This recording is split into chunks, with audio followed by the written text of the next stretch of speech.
ಮೀಸಲಾತಿಗೋಸ್ಕರ 56% ಏನು ನಮ್ಮ ಕರ್ನಾಟಕದಲ್ಲಿ ಮೀಸಲಾತಿ ಇದೆ, ಆ ಮೀಸಲಾತಿ ಪ್ರಕಾರ ನಮಗೆ ಮೀಸಲಾತಿಯನ್ನು ತೋರಿಸ್ಕೊಡಿ ಅಂತ ಕೇಳ್ತಾ ಇದ್ದೀವಿ. ಜೊತೆಗೆ ಶೆಡ್ಯೂಲ್ ಲೈನ್ಗೆ ನಮ್ಮ ಮೀಸಲಾತಿಯನ್ನು ಸೇರಿಸಿ ಅಂತ ಕೇಳ್ತಿದ್ದೇವೆ. ಏನಪ್ಪ ಶೆಡ್ಯೂಲ್ ಲೈನ್ ಅಂದ್ರೆ ಏನು, ಮೀಸಲಾತಿ ಅಂದ್ರೆ ಏನು ನಿಮ್ಗೆ ಗೊತ್ತಿರ್ಬೇಕಲ್ವಾ? ಹಿಂದೆ ನಮಗೆ ಇದ್ದದ್ದು ಕೇವಲ 3% ಮೀಸಲಾತಿ. ತದನಂತರ ನಮ್ಮ ಮಠದ ಶ್ರೀ ಮಹರ್ಷಿ ವಾಲ್ಮೀಕಿ ಅವರ ಪ್ರಸನ್ನಾನಂದಪುರಿ ಸ್ವಾಮೀಜಿಗಳು 257 ದಿನ ಬೆಂಗಳೂರಲ್ಲಿ ಸತ್ಯಾಗ್ರಹವನ್ನ ಮಾಡಿ ಹಗಲು ರಾತ್ರಿ ಧರಣಿಯನ್ನ ಮಾಡಿ 3% ಇದ್ದಂತಹ ನಮ್ಮ ಮೀಸಲಾತಿಯನ್ನ 7% ತಂದ್ರು. ಅದೆಲ್ಲ ಗೊತ್ತಲ್ವಾ? ಮಾತಾಡ್ಬೇಕು, ಸೈಲೆಂಟ್ ಆಗಿ. ಅದೇ ರೀತಿ ನಮ್ಮ ಸೋದರ ಸಮುದಾಯಕ್ಕೆ 15% ಇದ್ದಂತ ಮೀಸಲಾತಿಯನ್ನ 17% ತಂದ್ರು. ಟೋಟಲ್ ಆಗಿ ಕರ್ನಾಟಕದಲ್ಲಿರ್ತಕ್ಕಂಥ 50% ಮೀಸಲಾತಿ 56%ಗೆ ಏರಿತು. ವಿಶೇಷ ಇರೋದು ಇಲ್ಲಿ ಈಗ ಏನಪ್ಪಾ ಅಂತ ಹೇಳಿದ್ರೆ, ಹೋದ್ಸಾರಿ ಸರ್ಕಾರ, ಕರ್ನಾಟಕ ಸರ್ಕಾರ 56,474 ಹುದ್ದೆಗಳನ್ನ ಕರ್ನಾಟಕದಲ್ಲಿ ತುಂಬಿದ್ದೀವಿ ಅಂತ ಹೇಳಿ ಅಧಿಸೂಚನೆಯನ್ನು ಹೊರಡಿಸಿದೆ. ಎಷ್ಟು? 56,474 ಹುದ್ದೆಗಳನ್ನ ತುಂಬ್ತೀನಿ ಅಂತ ಹೇಳಿದ್ರು. ಅಲ್ಲಿಂದ ಶುರುವಾಯಿತು ಕೆಲಸ. ಏನಾಯ್ತಪ್ಪ ಅಂತ ಹೇಳಿದ್ರೆ, ಈಗ ನೀವೇನು 56,000 ಹುದ್ದೆಗಳನ್ನ ತುಂಬ್ಕೊಂತೀರಿ, ಅದನ್ನ 56% ಮೀಸಲಾತಿಯಲ್ಲಿ ತುಂಬೋದು ಬೇಡ ಅಂತಂದ್ರೆ ನಮ್ಗೆ ಬರೀ 3% ಇರಬೇಕು, ಎಸ್ಸಿ ಸಮುದಾಯಕ್ಕೆ 15% ಇರಬೇಕು ಅಂತ ಹೇಳಿ ಕೆಲವರು ಕೋರ್ಟ್ ಕೊಟ್ಟರು. ಒಮ್ಮೆ ಈಗ ನೀವೇನು 56,000 ಹುದ್ದೆಗಳನ್ನ ತುಂಬ್ಕೊತೀರಿ, ಅದನ್ನ 50% ಮೀಸಲಾತಿಯಲ್ಲಿ ಮಾತ್ರ ಕೊಡಿ, 56% ಮೀಸಲಾತಿಯಲ್ಲಿ ತುಂಬಿಕಬೇಡಿ ಅಂತ ಕೊಟ್ಟರು. ಅದಕ್ಕೆ ಉಚ್ಚ ನ್ಯಾಯಾಲಯ ತಡೆಯಾಜ್ಞೆಯನ್ನು ನೀಡಿತು. ಯಾರು ಕೋರ್ಟ್ಗೆ ಅಪೀಲ್ ಹೋಗಿದ್ರು ಅವರ ಪರವಾಗಿ ಉಚ್ಚ ನ್ಯಾಯಾಲಯ ತಡೆಯಾಜ್ಞೆಯನ್ನು ನೀಡಿತು. ತಡೆಯಾಜ್ಞೆಯನ್ನು ನೀಡಿ 50% ಅಲ್ಲಿ ಮಾತ್ರ ನೀವು ಉದ್ಯೋಗವನ್ನ ಭರ್ತಿ ಮಾಡಿ ಅಂತ ಮಾಡಿದ್ರು. ಆ ರೀತಿ ಏನಾದರೂ ಆಗಿದ್ರೆ 50% ಅಲ್ಲಿ ನಮ್ಗೆ ಉದ್ಯೋಗ ಭರ್ತಿ ಆಗಿದ್ರೆ ನಮ್ಗೆ ಎಷ್ಟು ಹುದ್ದೆಗಳು ನಷ್ಟ ಆಗ್ತಿತ್ತು ಗೊತ್ತಾ?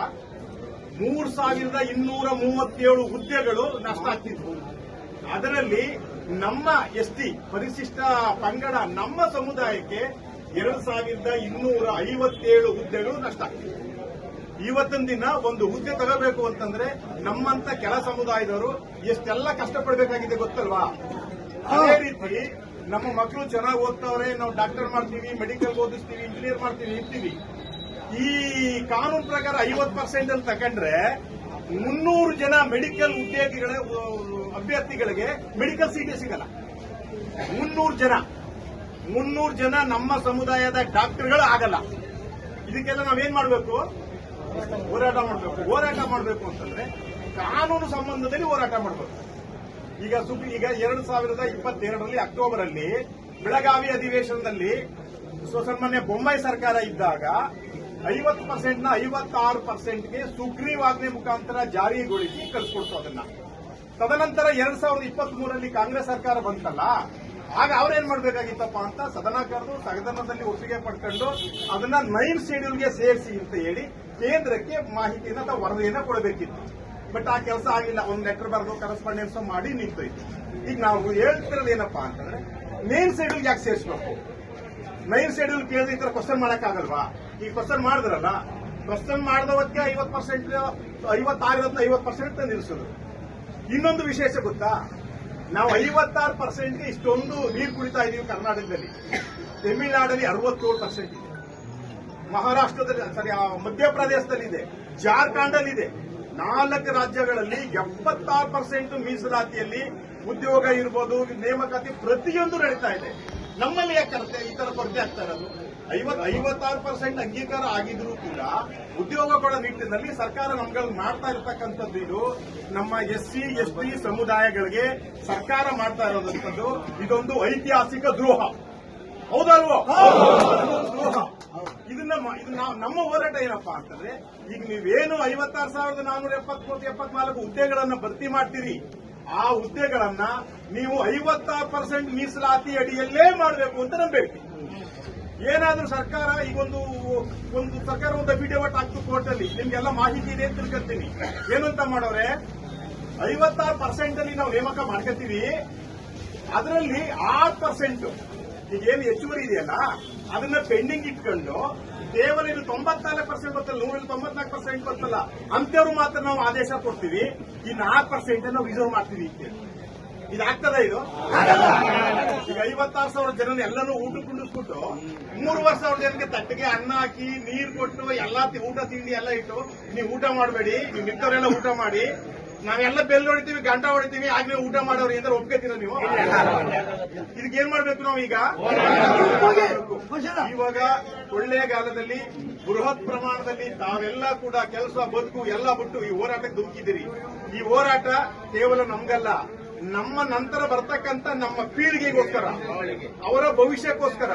ಈಗ ಇಷ್ಟು ಜನದಲ್ಲಿ ನಾವೇನು 50% ಹೊರಟೋಗ್ಬಿಟ್ರೆ ಮೀಸಲಾತಿ ಹೋಗ್ತದಲ್ಲ, ಅದರಲ್ಲಿ ಉದ್ಯೋಗಗಳು ನಿಮ್ಗಳಿಗೆ ಕಡಿಮೆ ಆಗ್ಬೋದು, ನಿಮ್ಮ ಮಕ್ಕಳುಗಳ ಕಡಿಮೆ ಆಗ್ಬೋದು, ನಿಮ್ಮ ಅಣ್ಣ ತಮ್ಮಂದಿರಿಗೆ ಕಡಿಮೆ ಆಗ್ಬೋದು, ನಿಮ್ಮ ಅಕ್ಕ ತಂಗಿಯರಿಗೆ ಕಡಿಮೆ ಆಗ್ಬೋದು. ಇದು ಗೊತ್ತಿದ್ದು ಕೂಡ ಏನೂ ಮಾಡ್ಲಿಕ್ಕಾಗದೆ ನಾವು ಮನೇಲಿ ಅಯ್ಯೋ ಏನೋ ಮಾಡ್ತಾರಲ್ಲ, ಸರ್ಕಾರ ಮಾಡ್ಬೋದೇನೋ, ಈ ಸರ್ಕಾರ ಮಾಡ್ಬೋದು, ಇದು ತಪ್ಪು. ದಯಮಾಡಿ ಈ ಸಮಯದಲ್ಲೂ ಕೂಡ ತಾವು ಎಚ್ಚೆತ್ತುಕೊಳ್ಳದೆ ಇದ್ರೆ ಮುಂದಿನ ದಿನ ನಮ್ಮ ಸಮುದಾಯ ತುಂಬಾ ಕಷ್ಟಪಡಬೇಕಾಗ್ತದೆ. ಆಮೇಲೆ ತುಂಬಾ ಯೋಚನೆ ಬೆಳಬೇಕಾಗ್ತದೆ. ಉದ್ಯೋಗಗಳಿಲ್ಲ, ಈಗ ನಾವೇನ್ ಮಾಡ್ತಾ ಇದ್ದೀವಿ, ಸೊಪ್ಪು ತರಕಾರಿ ಹಣ್ಣು ಪಣ್ಣು ಅಲ್ಲಿ ನಿಂತ್ಕೋಬೇಕು. ದಯಮಾಡಿ ತಮ್ಮಲ್ಲೆಲ್ಲ ಮನವಿಯನ್ನ ಮಾಡ್ತೇನೆ, ಈ ಹೋರಾಟವನ್ನ ಇಲ್ಲಿಗೆ ನಿಲ್ಲಿಸಬಾರದು. ಅದೇ ರೀತಿ ನಾಳೆ ಕರ್ನಾಟಕದಲ್ಲಿ ಹೊಸ ಸರ್ಕಾರ ಅಸ್ತಿತ್ವಕ್ಕೆ ಬರ್ತದೆ, ಸಾಮಾನ್ಯ ಡಿ ಕೆ ಶಿವಕುಮಾರ್ ಅವರ ನೇತೃತ್ವದ ಸರ್ಕಾರ ಬರ್ತದೆ. ಈ ಸಭೆ ಮುಖಾಂತರ ನಾವು ಅವರಲ್ಲಿ ಮನವಿಯನ್ನು ಕೂಡ ಮಾಡ್ತಾ ಇದ್ದೇನೆ. ದಯಮಾಡಿ ತಮ್ಮ ಸರ್ಕಾರ ಅಸ್ತಿತ್ವಕ್ಕೆ ಬಂದ ತಕ್ಷಣ ಈಗ ನಮ್ಮಲ್ಲೂ ಕೂಡ 18 ಜನ MLAಗಳಿದ್ದಾರೆ, 3 ಜನ MP ಗಳಿದ್ದಾರೆ, 3 ಜನ MLCಗಳಿದ್ದಾರೆ. ನೀವು ಎಲ್ಲಾ ಪಾರ್ಟಿ ಡೆಲಿಗೇಷನ್ ಕರ್ಕೊಂಡು ದಯಮಾಡಿ ಡೆಲ್ಲಿಗೆ ಹೋಗಿ ಮೋದಿ ಅವ್ರನ್ನ ಭೇಟಿ ಮಾಡಿ, ಏನೋ ನಿಮ್ಮ ರೂಲ್ಸ್ ಏನಿದೆ ಆ ರೀತಿ ಮಾಡಿ ನಮ್ಮ 56% ಅನ್ನ ತಾವು 9 ಶೆಡ್ಯೂಲ್ಗೆ ಸೇರಿಸಬೇಕು ಅಂತ ಹೇಳಿ ನಾವು ಮನವಿಯನ್ನು ಸಲ್ಲಿಸ್ತಾ ಇದ್ದೇವೆ. ಅದೇ ರೀತಿ ಈಗ ನೀವೇನು ಅಧಿಸೂಚನೆಯನ್ನು ಹೊರಡಿಸಿದ್ದೀರಿ 56,000 ಹುದ್ದೆಗಳನ್ನ ತಾವು 56% ಮೀಸಲಾತಿ ಅಡಿಯಲ್ಲೇ ತಾವು ತುಂಬಬೇಕು ಅಂತಾನು ಕೂಡ ನಾವು ಇದನ್ನ ತಮ್ಮಲ್ಲಿ ಮನವಿಯನ್ನು ಸಲ್ಲಿಸ್ತಾ ಇದ್ದೇವೆ. ಇದಕ್ಕೆ ವಿರುದ್ಧವಾಗಿ ಏನಾದರೂ ವ್ಯತ್ಯಾಸವಾಗಿ ನಡೆದುಕೊಂಡು ನಮ್ಮ ಸಮುದಾಯಗಳಿಗೆ ಒಟ್ಟಾರೆಯಾಗಿ 152 ಸಮುದಾಯಗಳಿಗೂ ಕೂಡ ತಾವು ಅನ್ಯಾಯ ಮಾಡಿದ್ರೆ ಅದು ತಮ್ಮ ಸರ್ಕಾರದಿಂದ ನಮ್ಮ ಸಮುದಾಯಕ್ಕೆ ಆಗಂತ ದ್ರೋಹ ಇದು ಅಂತ ನಾನು ಹೇಳಕ್ ಇಷ್ಟಪಡ್ತಾ ಇದ್ದೇನೆ. ನಿಜ